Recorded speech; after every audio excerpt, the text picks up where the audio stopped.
Hello. So in a previous presentation, a previous video, we talked about how the different things that the brain does and how it does them. So everything from memory to cognition to imagination, creativity to moving up the limbs, and all that has to do with the network, the underlying factor that drives every action, inaction, uh, thoughts, words.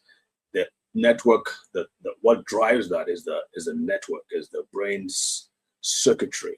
It's circuit network of different brain cells that come together to form synapses. One brain cell can connect with about 40,000 other brain cells, so neurons. So it's very, very, very complicated. However, it comes down to those two things: two brain cells coming together and exchanging information and signals. The question is, what does the brain need? Or what do these neurons need? What kind of support do they need to be able to perform all these different activities? And it comes down to a bunch of things, most especially nutrition. In my opinion, I know people talk about different things like sleep, rest, exercise, connections, um, exposure to nature and sunlight. All those are very important.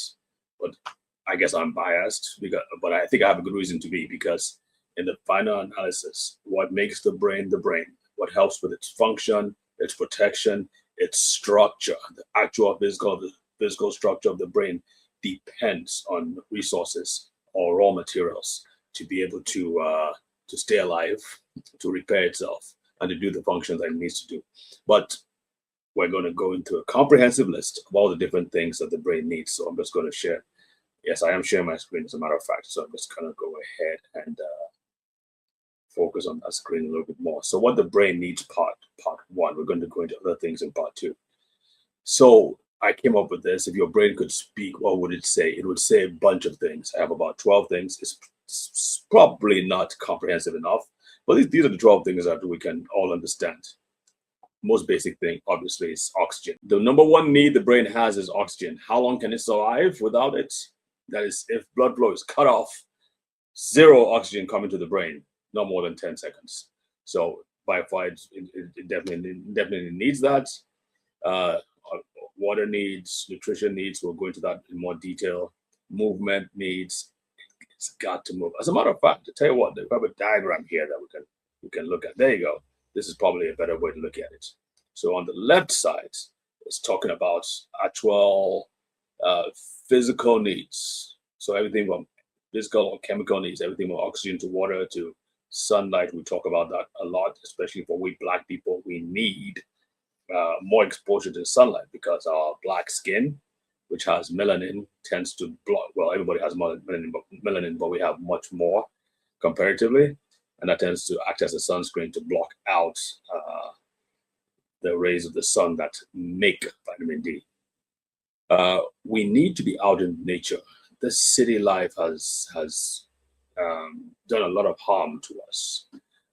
With just buildings and roads, so almost never do you actually get in contact with good vegetation, except if you get in the park.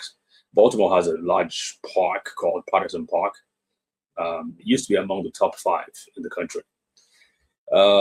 But very important, even taking off so when I go to Patterson Park, when it's warmer, I take my shoes off and I walk on the grass. Something called, is it earthing or grounding? One of those two things. But anyway, very important to have physical contact, as much physical contact. It's not just the sunlight. The trees, the vegetation, they help to reflect certain rays of the sun that are beneficial to us, including infrared sunlight. But even just the viewing, just the seeing, looking at vegetation and nature has been proven in scientific experiments to help in the overall well-being and mood of the individual and their brain. Deep sleep probably should be on the right side, not on the left side, because it's not a structure. But the brain has, when it goes to sleep, which is crucial for repair, memory consolidation, detoxification. But most of the really good things happen during deep sleep. There are 4 phases of sleep. There's light, there's stabilizing, There's deep sleep, and then there's REM sleep. I'm not going to go into much detail now, but deep sleep especially is one of the most important, if probably the most important, because that's when repair happens, and that's when detoxification, when you clear out the plaques and the toxins. On the right side, which are the blue arrows, social involvement, engagement is very important. Cognitive, having a challenge, something to inspire, something to work towards. That's different from something new. Forcing your brain to think, to overcome challenges, to figure things out is in itself so valuable, because it forces the brain cells to form new connections and get rid of old ones, or non shall we say non-supportive, non-helpful connections. And the brain is always doing that anyway, but that focused work, forcing and challenging your brain, helps it do that even more. And one thing you want is your brain having redundancies, having several different pathways for the same function, having several different ways of doing the same thing. Redundancy is king where the brain is concerned, because God forbid, if anything goes wrong in one part of the brain, your ability to form new connections, or to tap into the other connections that remain, is absolutely critical. And that's what neuroplasticity is all about. So the brain needs all these things. Human contact is very important, as well as probably certainly more than nature connections. And what is more important is actually that physical contact. Now, obviously, this is very much more important for babies and their moms, especially. That skin-to-skin contact is important. And people are healthier when they hug each other. There are certain hormones that are produced, like oxytocin.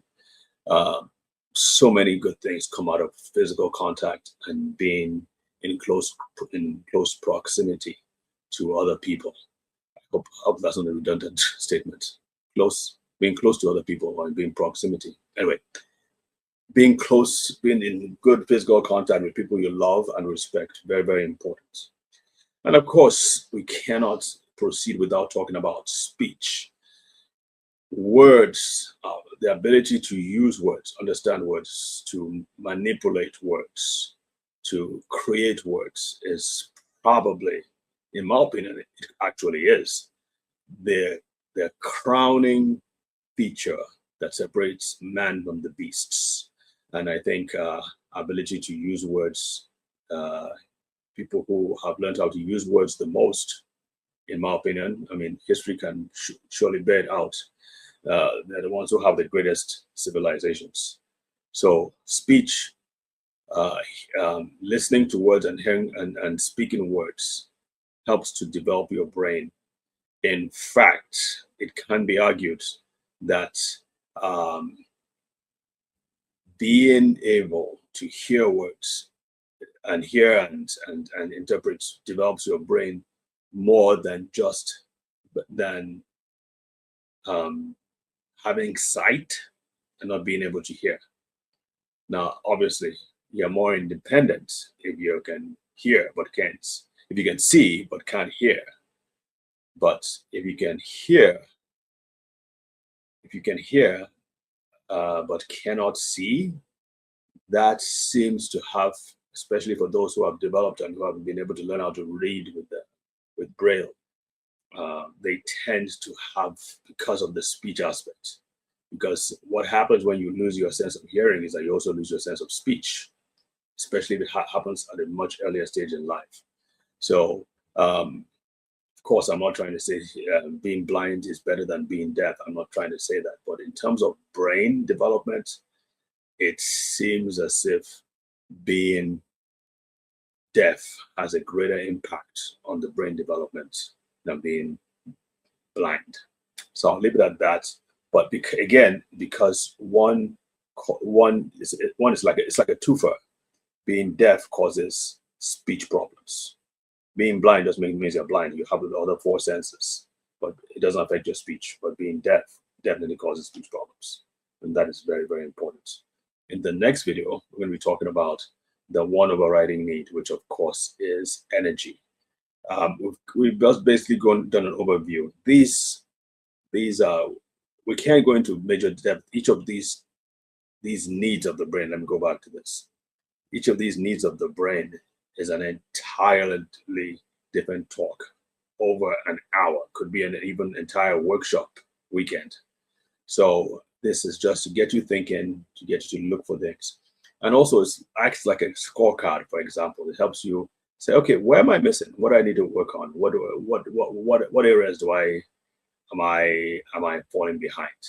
For instance, if you're a loner and you're not getting enough person-to-person contact, it might be a good idea to volunteer, join a club, start playing games in person, and that may do a lot for your brain health. Okay, and if it's sleep is a problem, which is a problem I see amongst a lot of women, especially middle age and above. I would strongly advise you to do something about it, because that is a big pillar. Sleep helps, like I said, helps you repair, helps your brain repair, recover, remove toxins, consolidate memories, and so on. And if you're not getting uninterrupted sleep, at least I'm going to concede and say 6 hours, but ideally it should be 7 hours of uninterrupted sleep. I get that. I tend to get that a lot every night. And I know what to do if I don't get it. I can work on it. And I also help patients too who don't get enough sleep. So it's very important. Do not take it lightly. Ladies, especially, do not take this lack of sleep lightly. It can affect your long-term brain health. With that, I'm going to say thank you for listening, and see you in the next video.